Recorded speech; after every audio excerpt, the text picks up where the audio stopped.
এখন চলছে রমজান মাস। আচ্ছা ভাই, রমজান মানে কি? রমজান মানে হলো জ্বালিয়ে দেওয়া, পুড়িয়ে দেওয়া, শেষ করে দেওয়া। রমজান এই শব্দটি এসেছে রমজ থেকে, পুড়িয়ে দেওয়া, জ্বালিয়ে দেওয়া। তো আপনি এই রমজান মাসে কি করবেন? এই রমজান মাসকে সিয়ামের সঙ্গে তুলনা কেন করা হলো? এই জন্যই যে আপনি এই রমজান মাসে সিয়ামের মাধ্যমে আপনার গুনাহগুলোকে জ্বালিয়ে পুড়িয়ে শেষ করে দিবেন। আমাদের কাজ, যেটা কর্তব্য, আল্লাহ তাআলা কোরআন মাজিদে সূরা সাজদা 22 নম্বর আয়াতে বলেন যে ওই মানুষটির চাইতে আর কে জালেম হতে পারে যে মানুষটি কোরআন এবং হাদিস শোনার সুযোগ পেল কিন্তু এগুলো থেকে সেই মুখটা ফিরিয়ে চলে গেল। এর চাইতে আর কে জালেম? এই লোকটাই হচ্ছে সবচাইতে বড় জালেম। তাহলে আপনি হয়তো ভাবছেন যে আমাদের পরিচিত ছেলে কি শুনবো। আমি আপনাদের কাছে পরিচিত হলেও হাদিস কোরআন থেকেই কথা বলবো ইনশাআল্লাহ। একটু সুন্দরভাবে শ্রবণ করার চেষ্টা করুন, আপনার জীবনকে আপনি পরিবর্তন করুন। এবার আমরা যারা এখন পর্যন্ত রমজান মাসে রোজা রেখে আমাদের নেশাদার দ্রব্য আমরা যারা ত্যাগ করতে পারলাম না, আচ্ছা আপনি বলেন তো এই লোকটা কোন পর্যায়ের লোক? আপনাকে একটু আমি ইতিহাস উঠিয়ে ধরি যে মদটাকে কিভাবে হারাম করা হলো। মদ খাওয়া আগে হালাল ছিল, এমনকি অনেক সাহাবা যারা মদ পান করে যুদ্ধ করতে গিয়েছেন, আপনাদের ইতিহাস জানা। মদ একেবারে হারাম করা হয়নি। আল্লাহ তাবারক ওয়া তাআলা সূরা নাহলের 67 নম্বর আয়াতে বলেন যে তোমরা এই আঙ্গুর এবং খেজুর দিয়ে মদ তৈরি করে থাকো, নিশ্চয়ই তোমরা যদি আকলমন্দ মানুষ হও, তোমাদের যদি বিবেক থাকে, তাহলে তোমরা এই ফলগুলোকে ভালো কাজেও তো ব্যবহার করতে পারো। আল্লাহ কিন্তু সতর্ক করে দিলেন। এটা হচ্ছে আকলমন্দের কাজ যে তারা নেশাদার দ্রব্য পান করবে না। আপনাকে একখানা ছোট্ট হাদিস বলি। হাদিসটি বর্ণনা করছেন আলী ইবনে আবি তালিব রাদিয়াল্লাহু তাআলা আনহু। কি বলছেন? হযরত আলী বলছেন, আব্দুর রহমান বিন আউফ তামান ফাদানা ওয়া সাকানা, তিনি আমাদেরকে নিমন্ত্রণ দিলেন, দাওয়াত দিলেন। আমরা আব্দুর রহমান বিন আউফের বাড়িতে দাওয়াত খেতে গেলাম। মিনাল খামরে, তিনি আমাদেরকে মদ খেতে দিলেন। ওয়া আখাযাতিল খামর, আমরা মদ খেলাম। মদ খাওয়ার পর আমরা নেশাগ্রস্ত হয়ে পড়লাম। ওই সময় মিন্না ওয়া হাজিরাতিস সালাত, আমরা যখন নেশাদার দ্রব্য হয়ে গেলাম, নেশা আমাদেরকে যখন ধরে নিল, ওই সময় তখন আমরা কি করলাম? আমাদের কাছে নামাজের টাইম হয়ে গেল, নামাজের ওয়াক্ত হাজির হয়ে গেল। তো আলী ইবনে আবি তালিব বলছেন, ফাকাদ্দিমুনি, আমাকে তারা আগে বাড়িয়ে দিল, আমি ইমামতি করলাম। ফাকারা, ইমামতি করতে করতে আমি একটি সূরা তেলাওয়াত করছিলাম। সেই সূরাটি হলো কুল ইয়া আইয়ুহাল কাফিরুন লা আ'বুদু মা তা'বুদুন ওয়া নাহনু না'বুদু মা তা'বুদুন। এইভাবে যখন আলী ইবনে আবি তালিব রাদিয়াল্লাহু তাআলা আনহু এই নামাজের মধ্যে তিনি এই সূরাটাকে পড়তে পড়তে তিনি বলে দিলেন ওয়ানাহনু না'বুদু মা তা'বুদুন, তোমরা যারা ইবাদত করো আমরাও তাদেরই ইবাদত করি। এই করে যখন আলী ইবনে আবি তালিব রাদিয়াল্লাহু তাআলা আনহু নামাজের মধ্যে ভুল করে দিলেন, তখন আল্লাহ তাবারক ওয়া তাআলা সাথে সাথে কোরআন মাজিদের আয়াত নাযিল করছেন কি ইয়া আইয়ুহাল্লাযীনা আমানু লা তাকরাবুস সালাতা ওয়া আনতুম সুকারা, হে ঈমানদারগণ তোমরা যারা ঈমান এনেছো তোমরা নিশ্চয় যখন নামাজে আসবে তখন তোমরা নেশাগ্রস্ত হয়ে আসবে না, তোমরা তখন মদ পান করে আসবে না, যতক্ষণ পর্যন্ত তুমি কি বলছো সেটা না বুঝতে পারবে। কতক্ষণ পর্যন্ত তুমি কি বলছো সেটাই বুঝতে পারছো না, যখন তোমার বিবেকে ভাববে যে আমি এটা কি বললাম, সঠিক বললাম না ভুল বললাম, তখন আপনারা নামাজে আসবেন। আল্লাহ তাআলা কোরআন মাজিদের আয়াতে সতর্ক করে দিলেন। আচ্ছা আপনি বলেন তো আলী তাহলে মদ খাওয়া অবস্থায় ইমামতি করছিলেন না? সহিহ তিরমিজির হাদিস, সহিহ হাদিস। তাহলে এখনো মদ কিন্তু স্পষ্ট ভাবে হারাম হলো না। আল্লাহ তাআলা এই কথাটাই বললেন যে নেশা থাকা অবস্থায় নামাজে আসবে না। এবার শুনেন, একজন সাহাবার নাম বলছি আপনাকে, সাহাবাটার নাম হচ্ছেন আবু তালহা রাদিয়াল্লাহু তাআলা আনহু। তো এই আবু তালহা রাদিয়াল্লাহু তাআলা আনহু এর একটি দোকান ছিল। কিসের দোকান? মদের দোকান, মদের ফ্যাক্টরি। তিনি মদ তৈরি করতেন। তো ওই দোকানে একটি কর্মচারী ছিল, একজন ছোট্ট ছেলে ছিল, তার নাম হচ্ছে আনাস রাদিয়াল্লাহু তাআলা আনহু। এই আনাস রাদিয়াল্লাহু তাআলা আনহু মদ মানুষকে উঠিয়ে দিচ্ছেন, আর আবু তালহা চেয়ারে বসে আছেন আর টাকা নিচ্ছেন। এবার কি হলো, এক সময় এবারে ব্যবসা চলতে আছে, আবু তালহা টাকা নিতে আছে, আনাস মদ বিক্রি করতে আছে, মানুষদেরকে দিতে আছে। এমন সময় একজন সাহাবা হঠাৎ করে, ধরেন আপনাদের ব্রিজ স্ট্যান্ডে ওই মদের দোকান জমজমাট ভাবে মদ বিক্রি করছে, আর ওই সময় যদি কোনো জিনিস নিষেধ করতে হতো তো কোনো মানুষের দ্বারা দিয়ে নিষেধ করতো, তো আল্লাহর নবী একজন মানুষ সাহাবার দ্বারা তিনি পাঠিয়ে দিলেন এবং তিনি বলে দিলেন যে মানুষদেরকে তুমি বলে দাও যে মদ হারাম হয়ে গেছে। তো ওই লোকটি ওই সময় বলছেন ইয়া আইয়ুহান নাস قد حرمت الخمر, ও এলাকার মানুষেরা তোমরা শুনে নাও, তোমাদের উপরে মদকে হারাম করে দেওয়া হয়েছে, তোমরা মদ পান করতে পারবে না। অবশ্যই প্রত্যেকটা মানুষের উপর মদকে হারাম করে দেওয়া হয়েছে। আবার আরেকটা মানুষ ওই যমুনাতে গিয়ে বলছেন ইয়া আইয়ুহান নাস قد حرمت الخمر, প্রত্যেকটা মানুষের প্রতি মদ হারাম হয়ে গেছে, মানুষেরা মদ পান করতে পারবে না। মদ পান করতে পারবে না, কি হয়ে গেল? মদ হারাম হয়ে গেল। হারাম হয়ে যাওয়ার কি পরে কি ঘটছে না একটু দেখে। তো আবু তালহা দোকানে বসে আছেন আর আনাস রাদিয়াল্লাহু তাআলা মদ উঠিয়ে দিচ্ছেন। তো গোডাউনে এখনো মদের গোডাউন লেগে আছে, মদের কলসি মদ আছে। তো আবু তালহা যেমনি শুনছেন যে মদ হারাম হয়ে গেছে, তো আমি আর আপনি কি করি, আরে হারাম হলো তো মদ পুরোটা বিক্রি করেই দিই, কাল থেকে আর করবো না। সুবহানাল্লাহ, সাহাবাদের ইমাম দেখেন যে সাথে সাথে আবু তালহা বলছেন রে আনাস, আনাস রাদিয়াল্লাহু তাআলা আনহুকে তিনি বলে দিলেন তুমি যাও, ওই আমাদের দোকানের বাইরে একটি ইট পড়ে আছে, পাথর পড়ে আছে, যাও তুমি পাথরটি নিয়ে আসো, ইটটি নিয়ে এসো।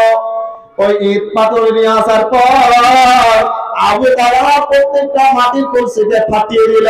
প্রত্যেকটা কলসিকে ফাটিয়ে দেওয়ার পর হাদিসে বর্ণনা করছেন যে ওই সেদিন সারা মদিনা মদের নহর হয়ে গেছিল।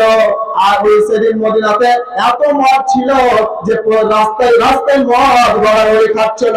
তা আবু তালহা কি করলেন, সাথে সাথে সাদাকে ভেঙে দিলেন, দোকানকে ভেঙে দিলেন, এবং তিনি কি করলেন, সব মদকে বাইয়ে দিলেন, সব মদকে বাইয়ে দিলেন। এবার আসেন, আপনাকে যদি বলি, আপনাদের যাদের দোকান আছে, আপনাকে যদি এখনই বলি যে দোকানে আপনি বিড়ি বিক্রি করবেন না, বিড়ি একটি নেশা জিনিস, ডেলিগেট 100 টাকা, ডেলিগেট ফি 100 টাকা। যাদের ইচ্ছুক আছে আপনারা যান এবং খেয়ে আসেন। ডেলিগেট ফি 100 টাকা। আপনাদের যাদের খাওয়ার ইচ্ছা আছে আপনারা যান এবং খেয়ে আসেন। তো আপনাকে কি বলছিলাম, যে আপনাকে যদি এখনই বলা হয় যে আপনি দোকানে বিড়ি বিক্রি করবেন না, সিগারেট বিক্রি করবেন না, নেশাদার দ্রব্য বিক্রি করবেন না, আপনি কি করবেন? সুবহানাল্লাহ। আপনার ঈমান আর সাহাবাদের ঈমানের মধ্যে একটা পার্থক্য করেন তো, পার্থক্য করেন। আল্লাহ নবী বলেন ইয়াতি আলান নাসে জামানুন, মানুষের কাছে এমন একটি জামানা এসে যাবে, এমন একটি সময় এসে যাবে, ইয়াজতামিউনা ফিল মাসাজিদে, এই হঠাৎ পাড়া জামে মসজিদে মানুষের ভর্তি হয়ে নামাজ পড়বে।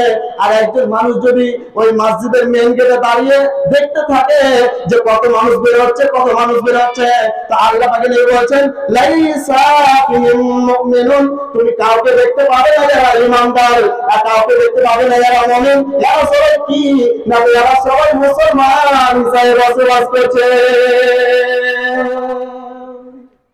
মুসলমান হিসেবে বসবাস করছে। আর আপনি দেখেন আলেম ওলামা স্টেজে বসে আছে, আমার নজরে এখনো কোনো হাদিস পড়েনি যে মুসলমান তারা সরাসরি জান্নাতে যাবে। কিয়ামতের মাঠে 3 শ্রেণীর মানুষকে 3 ভাগে বিভক্ত করা হবে। 1 মুহসিন, 2 হচ্ছে মুমিন, আর 3 নাম্বার হচ্ছে মুসলমান। তো যারা মুহসিন ব্যক্তি তাদের হিসাবকে সহজ করা হবে, তাদেরকে জান্নাতে দেওয়া হবে। আর যারা ঈমানদার তাদের হিসাবকে সহজ করে তাদেরকে জান্নাতে দেওয়া হবে। কিন্তু মুসলমান কষ্ট কেটে কেটে কেটে তারা জান্নাতে যাবে। আচ্ছা বলেন, এখনো যারা মদ ছাড়তে পারেননি, এখনো যারা নেশা ছাড়তে পারেননি, আমি একজন ছোট্ট ছেলে হিসাবে বলছি, আপনাদের প্রোডাক্ট, আপনাদের মাদ্রাসায় পড়ে মানুষ হয়েছি এবং আপনারাই দাওয়াত দিয়েছেন, আমি অত্যন্ত খুশি, আলহামদুলিল্লাহ। এরপরে বলবেন ইনশাআল্লাহ কোরআন হাদিস থেকেও ওয়াজ করার চেষ্টা করব। তো বলছিলাম কি, এখনো যারা মদ খাচ্ছেন, মদ ছাড়তে পারবেন বলেন? সাহাবারা কি করলেন, সাথে সাথে কলসিকে এনে দিলেন, মদের মার বাইয়ে দিলেন, এরা ভার সঙ্গে সঙ্গে সঙ্গে। আমি আপনি কি ছাড়তে পারবো না? কোরআন মাজিদ স্পষ্ট আল্লাহ তাআলা স্পষ্ট করে বলছেন যে মদ তোমাদের কি করে জানো, তোমাদের আপোষে শত্রুতা তৈরি করে। আর আপনি মদ বিড়ি খেয়ে রোজা করছেন, সুবহানাল্লাহ। অনেক মানুষ আছে বিড়ি খেয়ে রোজা করছে, চিন্তা করেন। আবার মৌলভী সাহেবকে ফতোয়া জিজ্ঞাসা করছে যে মৌলভী সাহেব যদি কিছু না থাকে তো বিড়ি খেয়ে কি রোজা খুলে যাবে না? আরে হারাম বলছে না তো মদ, আপনি মদের ফতোয়া জিজ্ঞাসা করছেন। সুবহানাল্লাহ, আল্লাহ আমাদেরকে এগুলো থেকে হেফাজত করুন। আপনাকে আর একটা ছোট্ট ঘটনা শোনাই, একদম খুব সংক্ষিপ্ত, যে মদ খেয়ে কি হয়, সাহাবারা কি করেছিলেন। আলী ইবনে আবি তালিব রাদিয়াল্লাহু তাআলা বলছেন যে বদরের যুদ্ধে আমরা যুদ্ধ করার পর মালে গানিমাত পেলাম, পাওয়ার পর মালে গানিমাত থেকে আমি একটি উট পেলাম, আর আল্লাহর নবী খুমুস থেকে একটি আমাকে উট দিল। কয়টি উট হলো? 2টি উট হলো। তো 2টি উট। তারপরে আলীর যখন ফাতেমার সঙ্গে বিয়ে হলো, বিয়ের পর আল্লাহ রাসূল বলছেন যে আলী রাদিয়াল্লাহু তাআলা আনহু তুমি কি করো, ওয়ালিমা করো। তখন তো আলী রাদিয়াল্লাহু তাআলা বলছেন যে আল্লাহ রাসূল আমার কাছে তো কিছুই নেই যে আমি ওয়ালিমা করব। তখন দেখো বাড়িতে কি আছে, দেখো লম্বা হাদিস। তখন একসময় আল্লাহ রাসূল এই আলী রাদিয়াল্লাহু তাআলা আনহু একজন ইহুদির সঙ্গে ইজকির ঘাস আনতে গেলেন। তারপরে ওই উট দুইটি একজন আনসারীর বাড়ির পাশে বেঁধেছিলেন, সেটাকে আবু তালহার বাড়ির পাশে। তো আবু তালহা রাদিয়াল্লাহু তাআলা আনহুর বাড়ির পাশে উট দুটো বেঁধে দিলেন, এবং ওই হামজা রাদিয়াল্লাহু তাআলা আনহু ওই আবু তালহার দোকানে তিনি মদ পান করছিলেন, সামনে গায়িকা ছিল, নাচ গান করছিলেন। ওই সময় খবর হয়ে গেল, হামজা রাদিয়াল্লাহু তাআলা আনহুকে তিনি বলে দিলেন, নায়িকারা বললেন তুমি কি করো? ওই যে আবু তালহা রাদিয়াল্লাহু তাআলা আনহুর পাশে দুইটি উটকে বাঁধানো আছে, যাও তুমি এই উটের চূড়াগুলো কেটে নিয়ে আসো। সাথে সাথে হামজা রাদিয়াল্লাহু তাআলা আনহু তিনি পুরো মদ খেয়েছিলেন, মদ খেয়ে তিনি ওড়াল হয়েছিলেন। তিনি নায়িকাদের কথা শুনে তিনি গাঢ় মত্ত হয়ে সাথে সাথে গেলেন এবং আলী রাদিয়াল্লাহু তাআলা আনহু দুইটি উটকে জবাই করে দিলেন, দুইটি উটকে জবাই করে দিলেন। তারপরে কি করছে জানেন? জবাই করার পর আলী এসে দেখছেন যে উট জবাই করা, আল্লাহ রাসূলের কাছে খবর গেল। আল্লাহ রাসূল এসে দেখছেন যে হামজা রাদিয়াল্লাহু তাআলা বলছেন, কি ব্যাপার, তুমি এরকম করেছো কেন? তখন হামজা রাদিয়াল্লাহু তাআলা আল্লাহ রাসূলের দিকে এইভাবে তাকাচ্ছেন, বড় বড় করে চোখ, চোখ লাল হয়ে গেছে। তখন বলছে যে আবু আব্দুন, তোমরা হচ্ছে আমার বাবার দাস। তো আল্লাহ রাসূল বলছেন, দেখো মদ খেয়ে কতটা ভুল বকে, আল্লাহ রাসূলকে বলছেন যে তোমরা আমার বাবার গোলাম। তখন আল্লাহ রাসূল বলেছেন যে চলো, তার এখন হুঁশ নেই। ওই জন্য কি বলে, আপনাকে বলবো, আমার শিক্ষক পাশে বসে আছে, স্ত্রীকে মা বলে না, মদ খেয়ে বলে না। তো মদ হচ্ছে এইরকম যে মা আপনার ব্রেন মস্তিষ্ককে ঢেকে নেবে।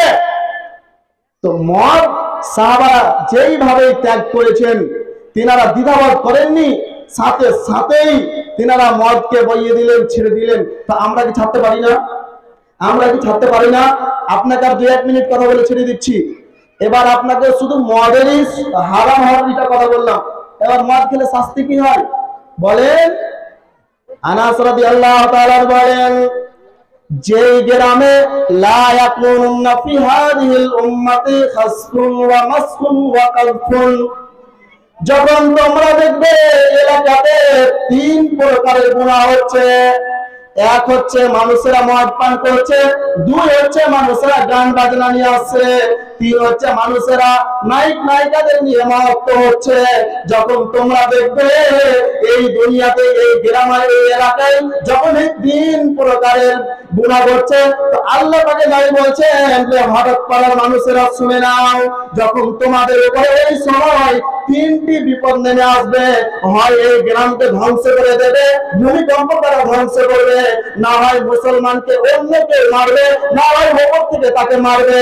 আর 3 নম্বরে হচ্ছে রাত্রে ঘুমাবে মানুষে, কিন্তু সকালে যখন উঠবে তখন সে পাগল এবং চোর হয়ে যাবে।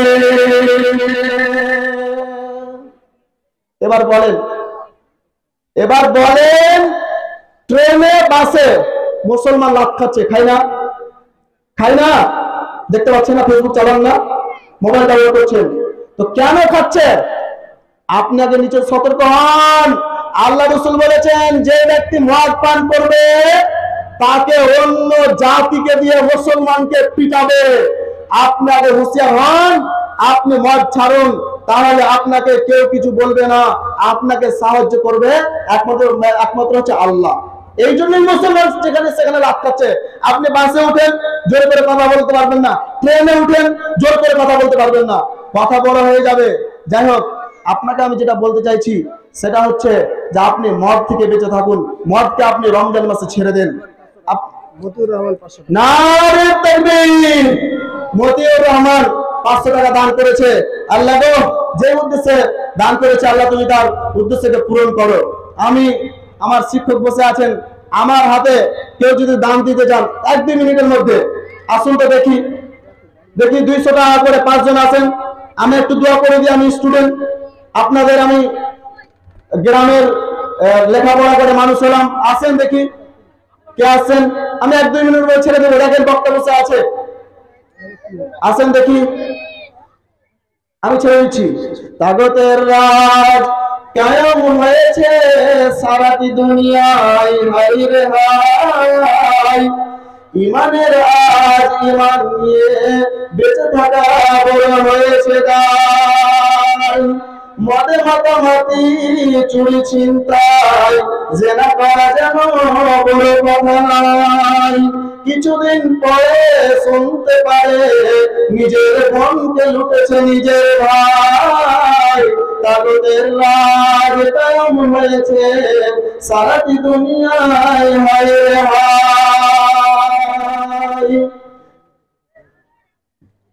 একজন আমার বাবা দিয়েছেন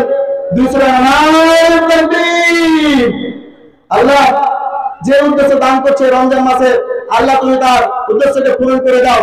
আর 1-2 মিনিট নিয়ে আসেন, ঘরে যাওয়ার ইচ্ছা থাকলে আসেন, আপনারা তো দান দিবেন, বক্তাকে দিবেন, আমার হাতে কিছু দেন যে আমি আপনাদের জন্য দোয়া করে দিই।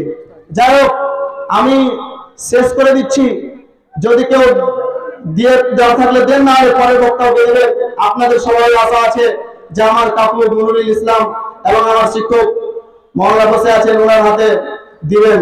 কোন দেশেরই মেয়ে তুমি, কেমন তোমার বাপ, ফেসবুকেতে ছবি ছেড়ে করছো কেন পাপ। কোন দেশেরই মেয়ে তুমি, কেমন তোমার বাপ, ফেসবুকেতে ছবি ছেড়ে করছো কেন পাপ। ছেলে মেয়েদের কাছে বসে শিক্ষা দেই না ভাই, মা মেয়েকে কেমন লাগে ফেসবুকে জিগাই। লজ্জা শরম ভয় না কেন, চাও না কেন মা, কোন দেশেতে তাই তোমার, করছো কেন পাপ মে, করছো কেন পাপ। নারে তাকবীর।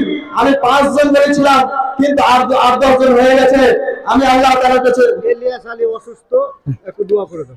ইলিয়াস আলী 1000 টাকা দোয়া করেছেন, লাওয়াসা তাহলে ইনশাআল্লাহ আল্লাহ গো তুমি তার অসুস্থকে সুস্থ করে দাও। আপনারা রমজান মাসে দোয়া দুরূদগুলো মুখস্থ করার চেষ্টা করেন। কেউ যদি সাইদুল ইস্তেগফার সকালে পড়ে আর সন্ধ্যার আগে মারা যায়, তা আল্লাহ রাসূল বলেছেন ফাওয়ার মিন আহলিল জান্নাহ, সে ব্যক্তি জান্নাতে যাবে। এবং রাতে পড়ার পরে যদি সকালে মারা যায়, তো ফাওয়ার মিন আহলিল জান্নাহ, সে ব্যক্তি জান্নাতে যাবে। আল্লাহুম্মা আমিন। বাহার আলীর মা 500 টাকা। বাহার আলীর মা